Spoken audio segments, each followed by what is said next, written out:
Hey everyone, welcome back to the channel. Today I want to share something that honestly changed my health almost overnight. I stopped eating just one thing, and my glucose levels, which had been creeping higher and higher for months, suddenly dropped into a much healthier range. I didn't start a new workout plan, I didn't begin fasting, and I didn't take any new supplements. All I did was remove this one common food from my diet, and the results shocked me. Before we continue, I'd like to tell you about Diacelan, a powerful blend of 13 natural ingredients, each carefully selected for their proven ability to support healthy blood sugar levels, enhance insulin sensitivity, and promote overall wellness. You can read more on diacelan.com. I want to take you through exactly what that food was, why it had such a big impact, and what happened in my body after I cut it out. You'll see how this single change helped balance my energy, reduced my cravings, improved my sleep, and even made me think clearer. The crazy part is, this isn't some rare or exotic food. It's something most of us eat every single day without realizing the damage it's doing. By the end of this video, you'll understand not only what I stopped eating, but also how you can make simple changes that dramatically improve your blood sugar and your overall health. No fads, no extremes, just real, science-backed habits that actually work. Let me start with a bit of background. Like many people, I used to think I was eating relatively healthy. I wasn't drinking soda all day or binging on candy, and I tried to keep my meals balanced. But over time, I started to notice subtle signs that something wasn't right. I'd eat a meal and then, within an hour or two, I'd feel tired. My focus would fade, and sometimes I'd even feel this weird anxious hunger where I wanted to eat again, even though I'd just eaten. It wasn't until I started learning more about blood sugar that I realized these were signs of glucose spikes and crashes. So I decided to invest in a continuous glucose monitor. Those little devices that measure your blood sugar all day long and show you what happens after every meal. What I saw during that first week was eye-opening.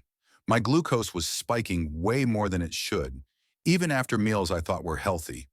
I'd go up to 160 or 170 milligrams per deciliter after something as simple as a sandwich or a bowl of cereal. And then, a couple of hours later, my glucose would drop sharply, and that's when I'd feel drained and crave sugar or coffee. I realized this pattern was happening over and over, and it was completely tied to what I was eating. After a lot of trial and error, I figured out the main culprit. The one thing I stopped eating was refined white bread, or more broadly, any food made from highly processed white flour.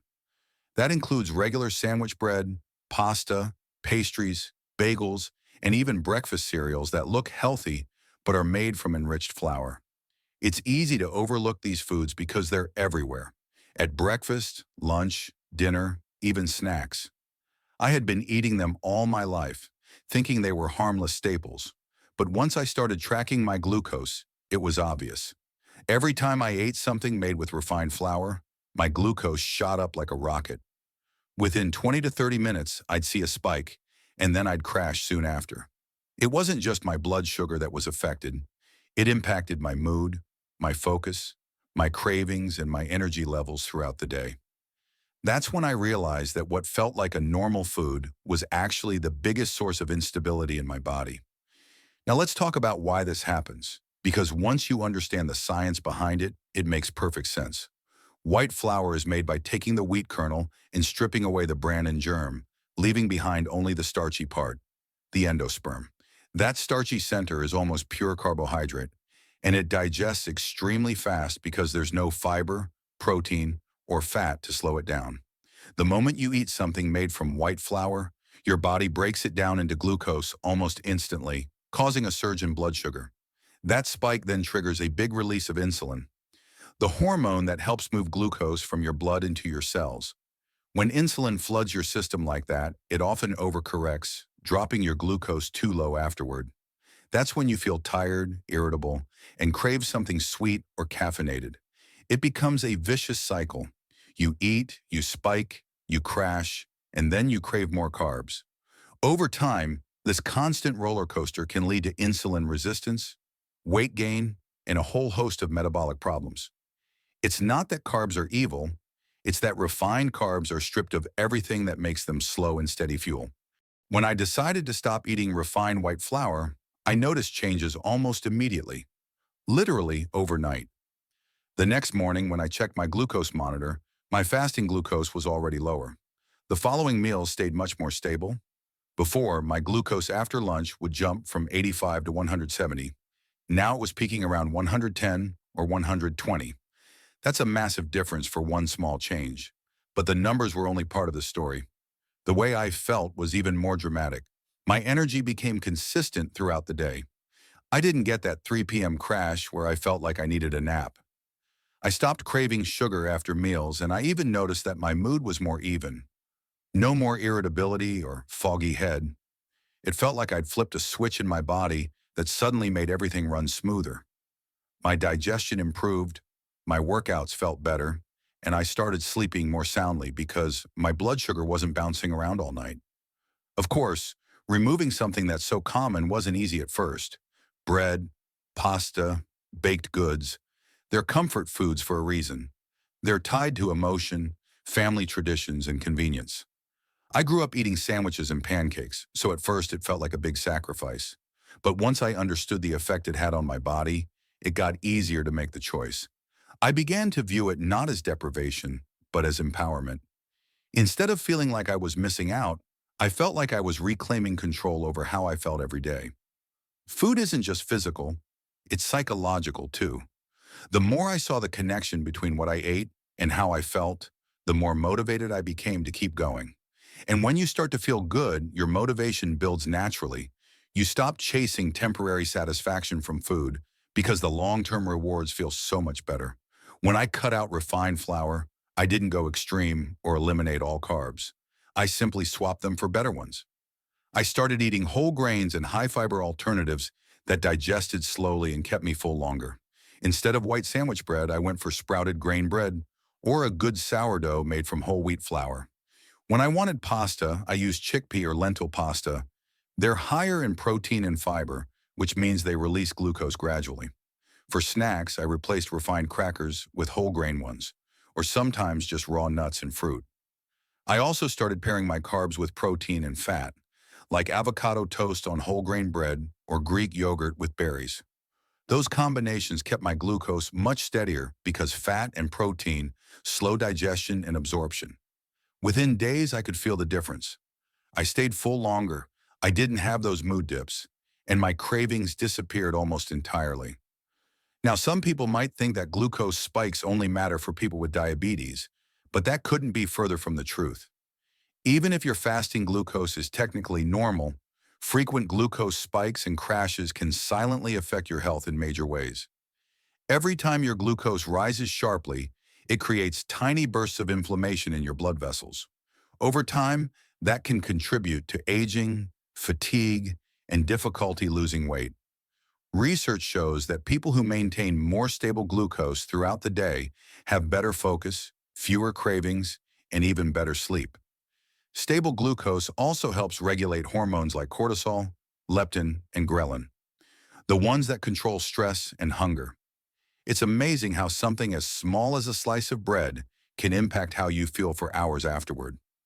Once you start paying attention, you'll see that your energy, your mood, and even your productivity are all tied to blood sugar balance.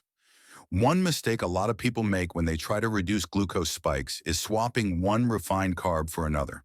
For example, they'll buy bread labeled whole wheat, but if you check the ingredients, it often still lists enriched wheat flour as the main ingredient, meaning it's still refined. Or they'll drink fruit juice thinking it's healthy, but it's basically sugar water without the fiber of real fruit. Even granola bars that look wholesome can have the same effect as candy. The key is to go for foods that are truly whole and minimally processed. Look for 100% whole grain on the label, and ideally eat foods that don't even have labels. Fruits, vegetables, beans, nuts, and real grains like quinoa or oats. Another thing to remember is portion size. Even healthy carbs can spike glucose if you eat too much at once. So pair them with protein or fat and try to eat slowly to give your body time to process the food. If you're curious about how your body might respond, try a simple 3-day experiment. For 3 days, completely cut out anything made with refined flour, no white bread, no white pasta, no pastries, no crackers, no flour tortillas. Replace them with whole foods like brown rice, quinoa, vegetables, and whole grain bread if you can find it. You don't need fancy tools to see the results. Just pay attention to your body. Notice your energy levels after meals, how long you stay full, how your focus feels in the afternoon, and how you sleep at night. Most people find that even within 24 hours, they feel lighter, more alert, and more in control of their hunger. If you have access to a glucose monitor, it's even more motivating. You'll see the numbers change right before your eyes. It's one of the easiest ways to visually connect cause and effect when it comes to food and health. After a few weeks of staying consistent, the changes became permanent for me. My fasting glucose dropped from 98 to 85. My post-meal readings stayed stable, rarely going above 120. But beyond the numbers, I felt different in every way. My energy was steady from morning to night, my focus sharpened, and I stopped needing that mid-afternoon coffee just to get through the day. My sleep improved because my blood sugar wasn't rising and crashing overnight. Even my workouts felt better because my energy was consistent instead of fluctuating. It's incredible how something as small as cutting out refined flour can transform so many aspects of your health. It's like my body finally found balance after years of hidden instability. Over time, I also learned that reducing refined flour is about more than just blood sugar. It's about lowering inflammation and protecting long-term health. Refined carbs are linked to cardiovascular problems, fatty liver disease, and even cognitive decline.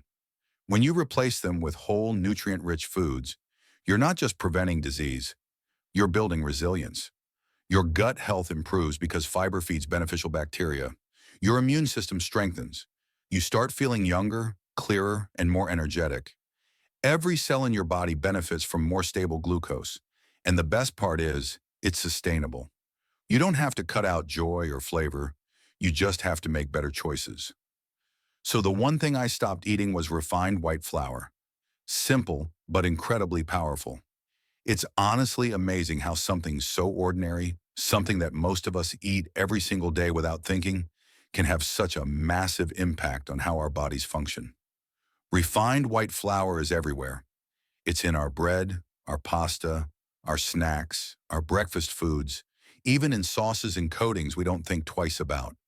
It's so deeply woven into our diets that most people don't even realize how often they're consuming it. But when you start to see what it does inside your body, the glucose spikes, the energy crashes, the cravings it triggers, you begin to understand that it's not just an innocent carb, it's a constant source of imbalance. Now, I'm not saying you can never enjoy a slice of pizza, a croissant, or a piece of cake again. Life is about enjoyment and balance, not restriction. What I've learned is that awareness is everything. Once you understand how these foods affect your blood sugar, your energy, and your overall mood, you start to make more intentional choices. It's no longer about guilt or willpower. It's about understanding and self-respect. Thanks so much for watching.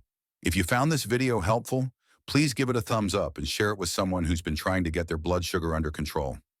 Don't forget to subscribe because I'll be posting more videos about glucose monitoring, meal sequencing, and real-world nutrition strategies that make healthy living easy. Drop a comment below and tell me what food you've noticed affects your glucose the most. I love reading your stories. Until next time, take care of yourself, eat smart, and remember, small, consistent changes add up to big results over time.